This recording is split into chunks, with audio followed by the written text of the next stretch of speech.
उत्तराखंड सालों से पलायन का दंश झेल रहा है। कुदरत की गोद में रहने वाले लोग अलग अलग कारणों और मजबूरियों के चलते शहर चले गए, जिससे सबसे बड़ा असर ये हुआ कि जो खेत जीवन यापन का मुख्य जरिया हुआ करते थे, आज उनमें बड़ी बड़ी झाड़े घासें उगाई है, वो बंजर होने लगे हैं। इन खेतों को फिर से आबाद करने के बारे में और रिवर्स पलायन यानी लोगों को फिर उनकी मातृभूमि ले आने की वकालत तो हर कोई करता है, लेकिन जमीन पर काम करने वाले लोग कम दिखते हैं। इन्हीं में से एक है अल्मोड़ा के सल्ट ब्लॉक के कालीगाड़ गांव के रहने वाले परम कांडपाल।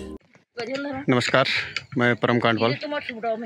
ये आप देख सकते हैं पहाड़ के खेत ऐसे बंजर हो चुके हैं। अभी तक ये उपजाऊ हुआ करते थे और आज इनकी स्थिति आप देख सकते हैं। और इसी पर एक पहल हमने आज शुरू करी है, लेमन ग्रास, जो कि मैं पिछले साल से प्रयास कर रहा था चाय पत्ती बागवानी में अपने क्षेत्र में डेवलप करूं। और कारणवश मिट्टी की जो यहाँ पर सैंपल है, मिट्टी जांच की गई तो सैंपल हो गया फेल। उसके बाद मेरे दिमाग में आया एक छोटा सा प्रयास कि ऐसे बंजर खेतों पर क्या किया जाए। तो मुझे लगा कि यहाँ बेहतर है लेमन ग्रास। तो आप देख सकते हैं, अभी आपको मैंने खेतों की स्थिति दिखाई। आज इस मातृशक्ति की मेहनत आप देख सकते हैं। एक कुदाल से पूरा खेत साफ करा है, इसमें लगभग 5 घंटे का समय लग चुका है।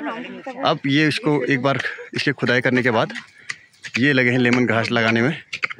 ये आप देख सकते हैं, इतने सुंदर पौधे और इतना सुंदर प्लांट इसका। अगर ये तैयार होगा तो मैं चाहता हूँ कि आज मैंने ग्राम सभा कालीगाड़ अपने क्षेत्र से ये प्रयास किया है और समस्त क्षेत्र में इसको हम फैलाएं। हम एक आवाज़ बने, एक संगठित होकर बंजर खेतों को हम इनको आबाद करें और इसमें इस तरीके के काम किए जाएं जिसमें एक बार लगाने के बाद हमें मेहनत थोड़ा सा कम करनी पड़े। ये स्थिति देख सकते हैं, ये दूसरा टुकड़ा है। यही स्थिति इस टुकड़े की थी हमारी।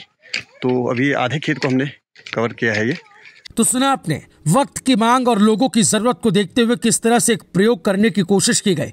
पहाड़ की मिट्टी सिर्फ उपजाती नहीं है, ये लोगों के हाथों को भी मजबूत करती है, उन्हें आर्थिक रूप से सशक्त करती है। कैसे लेमन ग्रास की खेती करना एक जबरदस्त आइडिया साबित हो सकता है।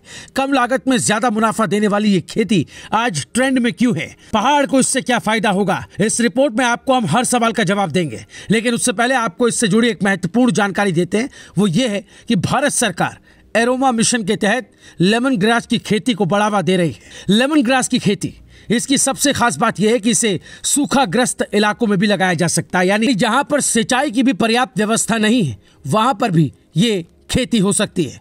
लेमन ग्रास लगाने में लागत भी ज्यादा नहीं है। इसकी खेती की सबसे बड़ी खासियत यह है कि एक बार पौधा लगाने के बाद किसान 3 साल से ज्यादा समय तक कमाई कर सकते हैं। लेमन ग्रास की खेती में पारंपरिक खेती से ज्यादा कमाई होती है क्योंकि इसमें लागत कम आती है। प्रति एकड़ इससे किसान 2 लाख रुपए से ज्यादा की आमदनी कर सकते हैं। लेमन ग्रास को धान की तरह नर्सरी तैयार करके रोपा जाता है। 1 हेक्टेयर में रोपाई के लिए 4 किलो बीज की जरूरत पड़ती है। नर्सरी करने के 2 महीने बाद पौधे ट्रांसप्लांट के लिए तैयार हो जाते हैं। 1 एकड़ में 12 से 15 हजार पौधे की रोपाई की जाती है। इस पौधे की घास काफी घनी होती है।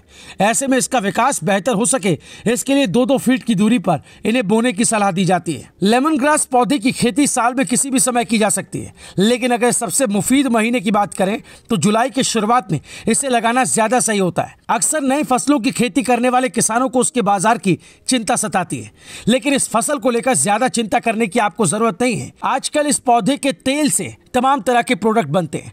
लेमन ग्रास के पौधे के सबसे ज्यादा इस्तेमाल परफ्यूम, साबुन, निरमा डिटर्जेंट, तेल, हेयर ऑयल, मच्छर लोशन, सिरदर्द की दवाई और कॉस्मेटिक बनाने में भी इसका इस्तेमाल किया जाता है।